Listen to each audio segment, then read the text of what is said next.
This is McKenzie Shilla. She is a 17-year-old who was found guilty of murder for causing a car crash that killed her boyfriend and his friend. McKenzie decided death was the ultimate goal that day. This was not reckless driving. This was murder. Shirilla's boyfriend Dominic Russo and his friend Davin Flanagan were in the car when she crashed into the side of a commercial building outside of Cleveland, going 100 mph. Both men were pronounced dead at the scene, and Shilla survived. Prosecutors argued that the teen had a toxic relationship and Shilla had made violent threats against her boyfriend. Reportedly, she crashed her car on purpose because she wanted to kill her boyfriend, and that his friend was just collateral damage. The prosecutor said the intent was obvious upon seeing that video, that there was only one goal. You see her driving very calmly and making the right turn, and then all evidence indicates she immediately put the pedal to the metal and drove straight into a building at 100 mph. I think those really demonstrated to us that this was no accident. And a few days before the crash, she allegedly took the same route to plot the crime. This is where the judge now finds her guilty. Count 1 finds the defendant McKenzie Shilla guilty of murder to Dominic Russo. She now stands up to be placed in handcuffs as she continues to tear up. Count 2 finds the defendant McKenzie Shilla guilty of murder to Davin Flanagan. Shilla now has a moment to speak before her sentencing. I'm so deeply sorry. I hope one day you can see I would never let this happen or do it on purpose. I wish I could remember what happened. I'm just so sorry. I'm heartbroken. There was no medical condition that caused this as an accident. There was no mechanical failure of the car. A failed suicide attempt is not a defense to murder. There's a very good likelihood, McKenzie, that you will spend the rest of your life in prison. She's sentenced on count 1, 15 years to life. Count 2, 15 years to life, to be served concurrent to each other. The judge just sentenced her to 15 years to life in prison. However terrible McKenzie Shilla and reactions were, this next case will shock you. Let me introduce you to Markeith Lloyd.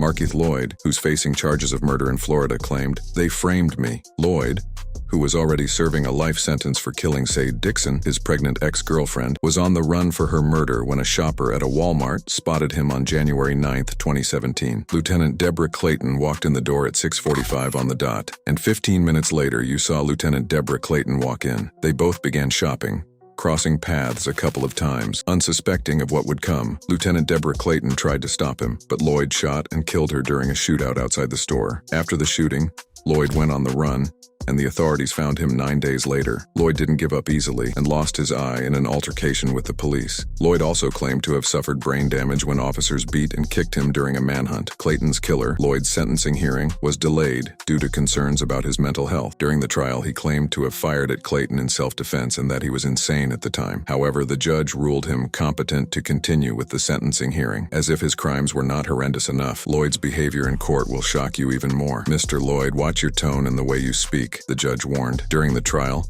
Lloyd claimed he fired at Clayton in self-defense. He had also claimed to have acted in self-defense when he shot Dixon and her brother a month before Clayton was killed. He insisted that he just reacted and didn't mean to kill anyone. "Even when they opened the door, I just reacted," Lloyd said. "I just reacted. I fired too, so I just reacted." Lloyd was sentenced to death for 5 charges, including first-degree murder of a police officer, attempted first-degree murder, aggravated assault, carjacking with a firearm, and possession of a firearm by a convicted felon. The sentence was handed down by the Ninth Circuit Judge Letitia Marquez, nearly 3 months after a jury recommended the death penalty. "We, the jury, unanimously find that the defendant Markeith Lloyd should be sentenced to death," they declared. Lloyd lashed out verbally after his death sentence was handed down. "All right, why don't we remove Mr. Lloyd from the courtroom?" the judge ordered. The sentence comes more than 5 years after Clayton was killed. She was 42 at the time of her death and was posthumously promoted to lieutenant. Orlando Police Chief Orlando Roland expressed his hope that the sentence brings solace to the community, knowing that a dangerous murderer will face the highest penalty provided by law. However, even Mr. Lloyd would probably be shocked by the case of Diana Lovejoy. Diana Lovejoy, a Carlsbad woman, is in court for attempted murder and conspiracy to commit murder. Lovejoy, a 44-year-old woman from California, made headlines in September 2016 when she was found guilty of attempting to murder her ex-husband, Greg Mulvihill. The shooting occurred on a dark dirt path in Carlsbad, California, with Mulvihill being shot in the side. Lovejoy's and Mulvihill's relationship went downhill after a bitter divorce and custody battle over their son. The case was sensational, and the court heard about Lovejoy's false claims of abuse against her ex-husband. The allegations were proven to be untrue and were used as a ploy to gain sole custody of their young son. Lovejoy and McDavid met at an Oceanside gun range where he worked and subsequently engaged in an affair despite McDavid being married. McDavid was an ex-Marine and School of Infantry instructor. Lovejoy hired him to carry out the shooting, pretending to be a private investigator and offering evidence proving that Mulvihill was abusive. You may think the case is straightforward, but wait until you hear the defense Lovejoy and McDavid put up in court. During their sentencing hearing, Lovejoy and McDavid both denied any involvement in a murder-for-hire scheme, stating that they had never intended to kill Mulvihill. Lovejoy was emotional and tearful, saying that she would never take her son's father away from him. "Some people in this world seem to think that I would have an incentive to do this," Lovejoy stated. McDavid claimed that Lovejoy had manipulated him into carrying out the shooting and that the jury had got it wrong. He insisted that with his training, if he wanted to shoot McDavid fatally, he would. Despite their claims of innocence, the prosecutor argued that both were blaming others and taking no accountability for their actions. Lovejoy was sentenced to 26 years to life in prison, while her accomplice, Welton McDavid Jr., received a 50-year sentence for pulling the trigger on the gun that shot Mulvihill. When Lovejoy heard her sentence, she collapsed on the table. Sometimes friends can hurt you more than strangers, which was true for Justin Back, an 18-year-old who was murdered in Warren County, Ohio, by Myers and Mosley.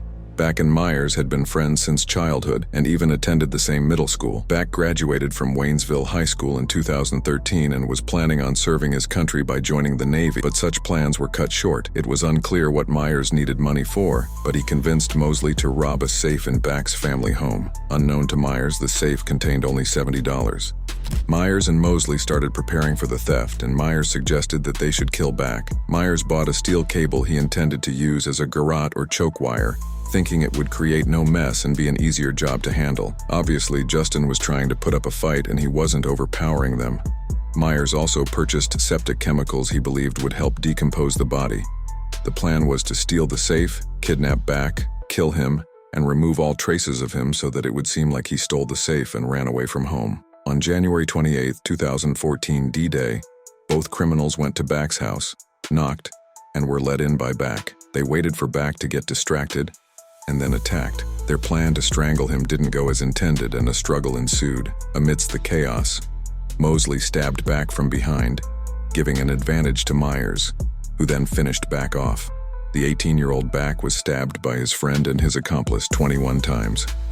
With Back out of the way, they took the safe, ransacked the house, and fled. Investigations followed, and before long, they were nabbed by the police. Mosley entered a plea bargain with the police and, in exchange, was sentenced to life imprisonment without parole, while Myers was sentenced to death. At 19, Myers is the youngest person sentenced to death in Ohio.